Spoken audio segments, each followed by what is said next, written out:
Today on Community Watch, my guest is Floyd County Manager Jamie McCord, a former Floyd College, Georgia Highlands student, but dealing with some of the major issues locally that are going on here. It's a fascinating conversation. Don't want to miss it. Community Watch starts now.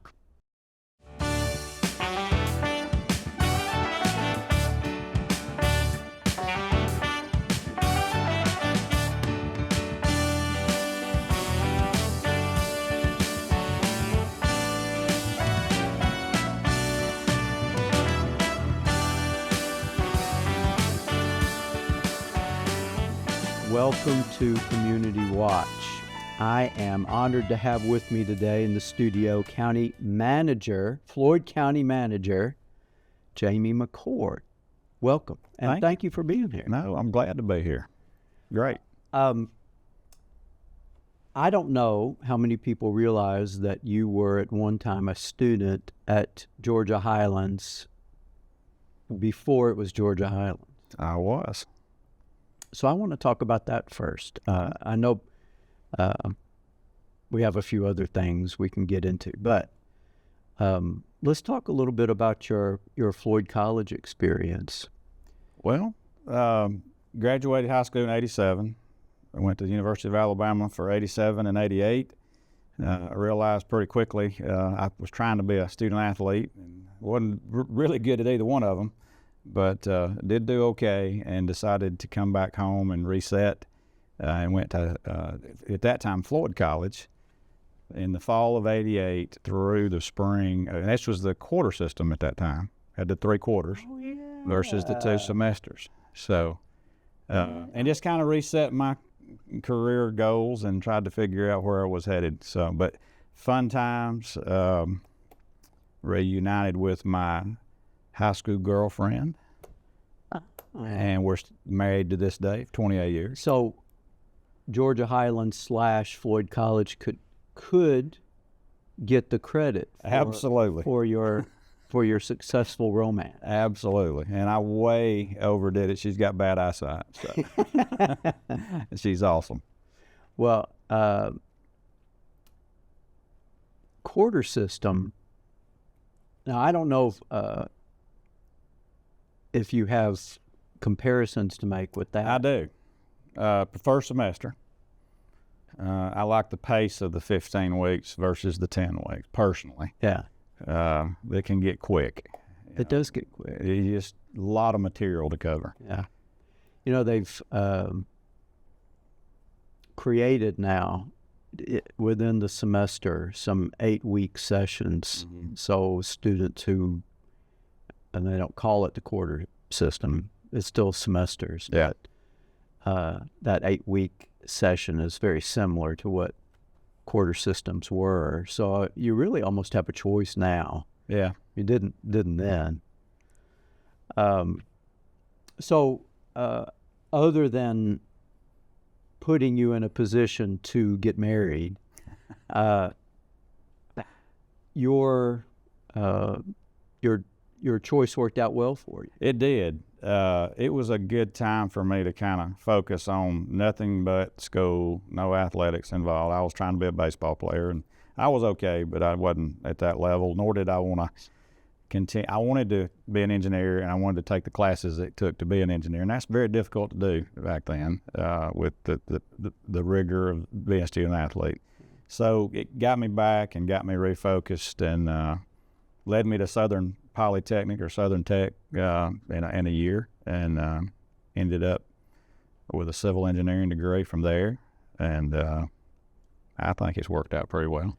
Well, you didn't stop there either, because you got your master's. I did not, and I you might need to know this. I had 2 stints at Georgia Highlands. Really? I did. So if you did not have an undergraduate in business or certain business classes, you had to take some undergraduate classes to get you. Barry's obviously got a real strict accrediting process, and I had to take some prerequisites, which thankfully they have fixed. You don't have to quite do it the way I did it. But I attended Highlands in 2003 or 4 took management, took accounting, and one other. This was the beginning of online, and I took an online course, which I greatly appreciate now.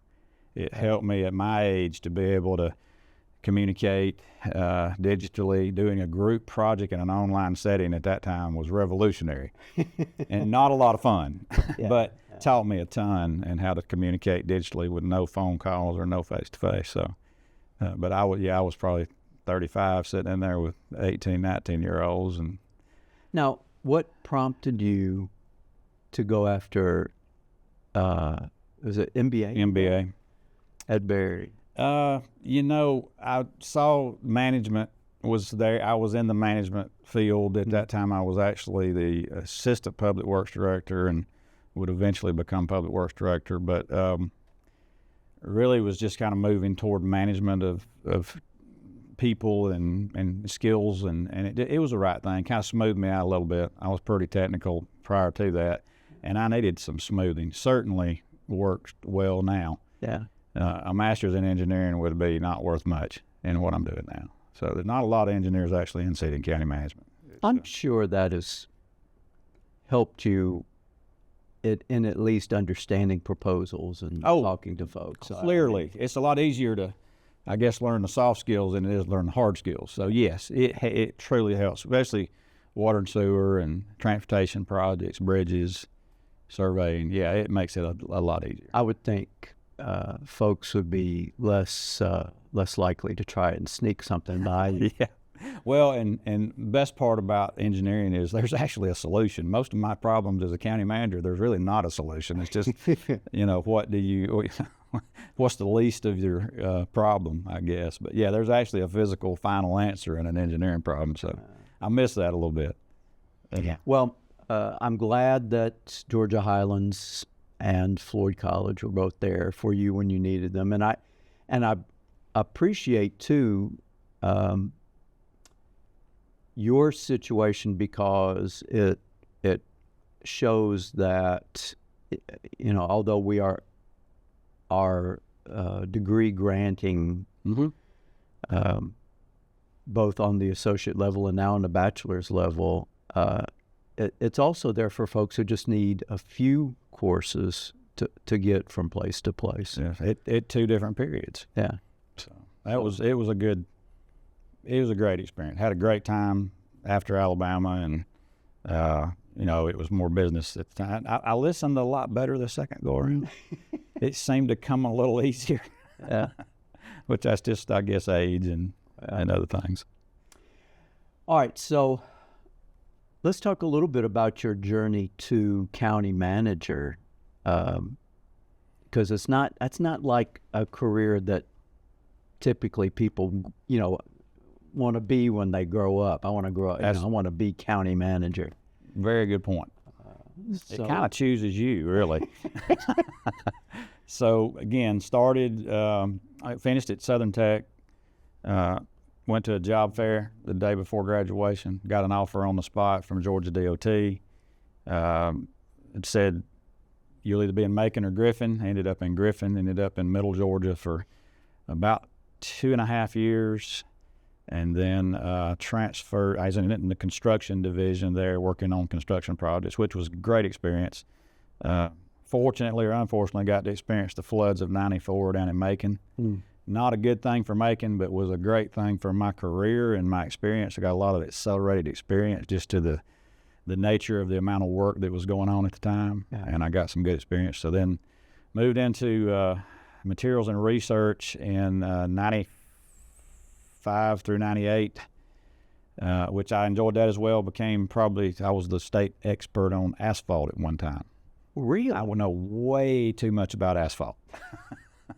So, well, I didn't even realize we would have a state expert, but yes, I guess that makes sense. A lot of the changes with mixed designs happened while I was there. I was involved in a federal research project for about a year, developing the new specs, and then they're still in place today too. The majority of them are, but good time there. And then City of Rome, I literally read an article or an ad in the paper for assistant public works director, and that's what got me back home 10 years after leaving Highlands, I guess. Were were you looking for that? I mean, were you looking to return? Yes and no. You know, I had a really good career path at GDOT, and I loved GDOT. Loved working with them. Great folks. Had a good retirement, good benefits, everything. But I just was intrigued by coming back home. You know, I had been gone about 10 years in total. So was excited between time in school and time at GDOT, and it was a leap. You know, it wasn't necessarily a grand plan, kind of a little bit of a challenge and a leap, I guess. Although your experience with flooding and with asphalt probably both came into play. It did help. It did in public works in the city of Seven Hills and Three Rivers. It worked out quite well. Yeah. So, all right. So how long were you at the city? 15 years. From 98 to 06 was assistant public works director and street department director, and then Jim Dixon retired in 06. Sammy came over as assistant manager, and I got promoted to public works director. So, and was there until 2013. And since then, you've been county manager? County manager starting, I'm actually just entered my 12th year this week. Wow. So, it started in 2013, and a lot of neat stuff and a lot of different stuff. You pick a letter, kind of A to Z, and so we got something going on with that letter. You know, the system, both in the city and the county, with multiple commissioners and a manager, I don't know how unique that is, but I know there's some bordering counties that have like a single commissioner, which is, you know, how one person does that, I don't know, but it's tough. It is different. Bartow County to the east, you know, very similar in size, and have a sole commissioner, and they have a manager, but I mean it's a one man show pretty much. We have 5. City has 9, which is large. 5's about the average for council manager form of government, but it's all over. There's obviously 159 counties and over 800 cities, so there's more variations. Cave Spring just hired their first manager with Nick McLemore, and then they have the 5 councilmen, or council persons. But it varies. You know, it depends on, if you got a really good one, a sole commissioner's great. You got a really bad one, a sole commissioner's bad. It depends on the kind of the person, the girl or the guy. So, well, dealing with the 5 commissioners in the county, is that how is that? I mean, how has that experience been? Does that work well? It does, especially the current group. They're extraordinarily different, which is good. They've all got their little pockets of interest in what they like and see and want. Yet this current group is so good. There's no grudge. You know, if it's 3-2, it's just 3-2 and 3 wins, or if it's 2-3, you know, the vote fails. They don't hold grudges over he voted for me or she voted for me or she didn't vote for me. So that's been good. To just see them use the process for it is what it is, and if something passes, it passes. I've even had a commissioner vote against part 1 of something and then come back and vote for part 2 of it once it passed. So, and that's been a pleasure to see. You know, that they makes your job easier. It really does. It really does. Yeah. But because even if you were not directly involved in personality issues, you have to deal with the effects of that. Correct. And I recommend most of the action items are manager recommendations, and there's some tough ones. They're not, you know, some of them are not easy. Well, we're coming up on our break here in just a few seconds. When we come back, we'll get into some of the things you're dealing with currently. Okay, sounds good. Don't go away. We've got a lot more with County Manager Jamie McCord after this.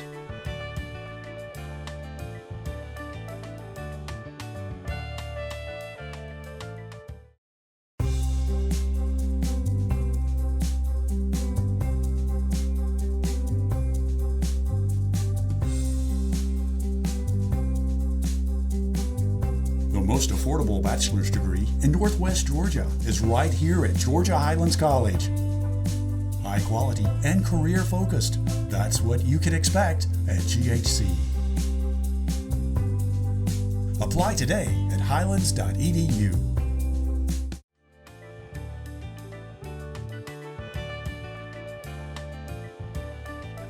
Welcome back to Community Watch. I'm having a conversation with Floyd County Manager, Jamie McCord, who attended Georgia Highlands. You attended Georgia Highlands when it was Georgia Highlands. I guess it was Georgia Highlands the second time.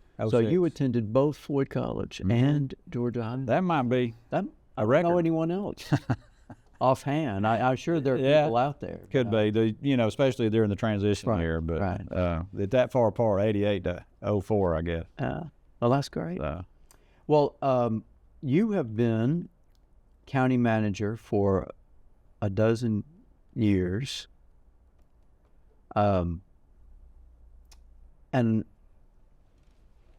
there's too many things to discuss really about all that has happened during that time. But what are some of the things that you are especially proud of? Really proud of 3 special purpose local option sales tax packages. I won't take full credit for 2013 because I was literally filling out applications for the city of Rome on Tuesday, and then I was county manager on Wednesday. Because Kirk Milam and John Bennett said, you got to finish this before you leave. But I was there during the process, our citizen process, and then through the vote in the fall. So proud of that. I don't think Rome and Floyd County would be the way it is without those packages. I do not like every project, just like you or anyone else. But, but they come as a package, and if you like something on them, they're usually good for the community overall. So is that the typical method for a SPLOST to have a wide range of different purposes in completely different areas? Yes, pretty typical. Now, we're a little different. We do a citizens committee, and we accept community projects from citizens. Most communities don't do that. They generally will just put out X amount for transportation, X amount for quality of life, X amount for public safety, public works, so on and so forth. But we're pretty well held to a tight standard, and I don't have a problem with that. I'm glad people care enough to want to know what road in what year. So that's okay for me. That's just we need people holding us accountable. So I'm all right with that. Are there particular projects that have been funded that have made you especially pleased? Probably the Animal Control Center, the PAWS. It was probably the worst situation we had. We had overcrowding, we had poor ventilation. We were a high kill shelter. We're probably euthanizing 60%. Oh, man. And we have not only built a new facility, better location, we're 90+% live outcome. Most of the animals that are euthanized now in our facility are sick, injured, or just beyond their behaviors, beyond the ability for them to be adopted. So we struggle because we stay full, but that's one of the biggest, I think, impacts on the community since I've been county manager. Well, looking either currently or forward, what are some things that either you're working on or you would like to see happen? Well, I want to continue our joint relationship with Rome. That's a huge victory for taxpayers. We're very unique. We have about 34 joint agreements, and they're all good. The fire agreement alone allows the entire county to be at a very high insurance rating, ISO 2 insurance rating, which helps every citizen that owns property or anything to be insured at a reasonable rate. Again, everything from code enforcement to landfill, another big deal that we got about 12 years left in our current location. We have some land that we can develop, but assuming landfilling is still available in 12 years, we'll be looking to hopefully move next door, which is already contiguous and already owned and buffered, so you won't be searching for a location in someone's backyard, which is always good, because you know the saying, not in my backyard. You know, it's fine if you do it somewhere, but not in my backyard. But there's always a my. So yeah, that, you know, just I'm getting up there. I don't have too many more years left, but I don't want to be the guy that says, man, I don't know what he was thinking. I want to be the guy that says, I am glad he did that. I am glad we thought far enough into the future to make sure we've got a productive and enjoyable community to live in. Well, the relationship between the county and the city, at least at some times in the past, has had kind of a reputation for being difficult, challenging.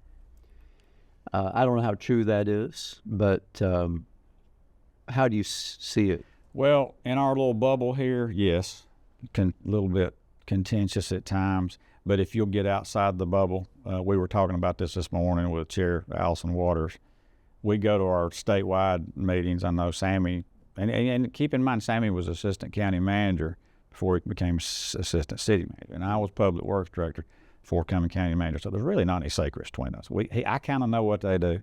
He knows what we do. There's no real secret. So he and I do great. But when we get outside of our little local bubble here, we really are so lucky that we can be in a joint meeting or have a joint agreement. There are communities that don't have any joint agreements. None. Won't talk to each other. Yeah. And that's just two people doing their thing without any coordination. I mean, we do countywide paving for City, Cave Spring, and Rawton.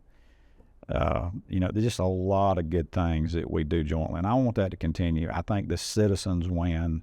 It helps, too, that I know both sides, I think. You know, having 15 years one place and 12 the other, you tend to, even if you're not very smart, you've been around a long time, you kind of figure out the system and what needs to be done. But I'm excited about continuing that. I think John Bennett started it back in, I guess, 30-plus years ago. There wasn't a lot of communication, and there wasn't a lot of things being done together. And he developed that, and both commissions got on board and did the right thing for sure. I have to give Jim Dixon some of the credit too. So yeah. Well, what are some things that you would like to see addressed that maybe haven't been yet? Well, project-wise, a couple of things. I want to see our ag center get out of the ground. We bought some property. It's a SPLOST project. It's a little bit delayed. We ran into a little bit of an environmental issue. It ends up that it's not going to be a really difficult thing to deal with, but had an undocumented wetland that we're going to have to deal with, but just a bump in the road, nothing major. The judicial expansion of properties. We had some property swaps going on the last couple of years with the city taking the forum and the town green and the parking deck, and the county getting the rec headquarters and the law enforcement center for our judicial center to expand. We've diverted probably $100 million project off the taxpayers by doing that. And that's good working together on both sides where they, you know, honestly, I think the city's going to do a better job of managing the forum than we did. And I wish them nothing but the best. We need to focus on the judicial center, where plans are to move the lower courts out of the judicial center into the law enforcement center, and then let the superior courts and clerk of court and DA expand in the existing building. So that's a big deal, moving parts, moving courtrooms, renovating. And as of now, we're going to be tight. I know budgets are going to be tight with escalation, but we feel pretty good about the funds we have. We have some over collection in the 2017 SPLOST that we're applying to those judicial improvements, and some of our ARPA funds that we received during the pandemic are going to help us get there. And we're probably going to be in the $20 to $30 million range when we're done. But again, big savings from a $100 million SPLOST ask or a bond referendum. And as you probably know, a single project for $100 million is not going to be real popular.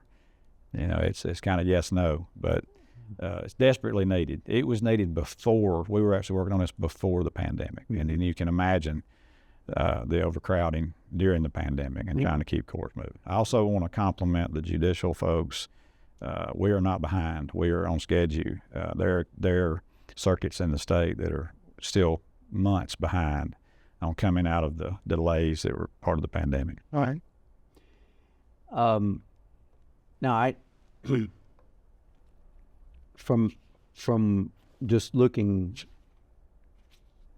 without knowing the exact separation points between city and county, I'm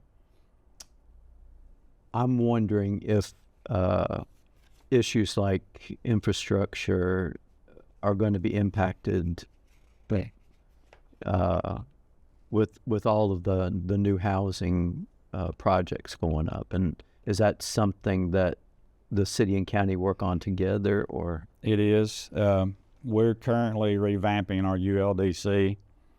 There'll be some differences coming out of it. It won't be quite as unified as far as what you're looking for in an urban area versus a rural area. But our current ULDC is pretty good for the sprawl that we had kind of been anticipating for the last 20 years, and it came very slowly. But we're seeing upticks. We probably have between 4,000 and 5,000 housing developments engineered and approved. They're not all under construction, but we're clearly growing. I was actually looking at a census website the other day, and they actually have Floyd County over 100,000 today. It's an estimate, not official until the next census, but had us just slightly over 100.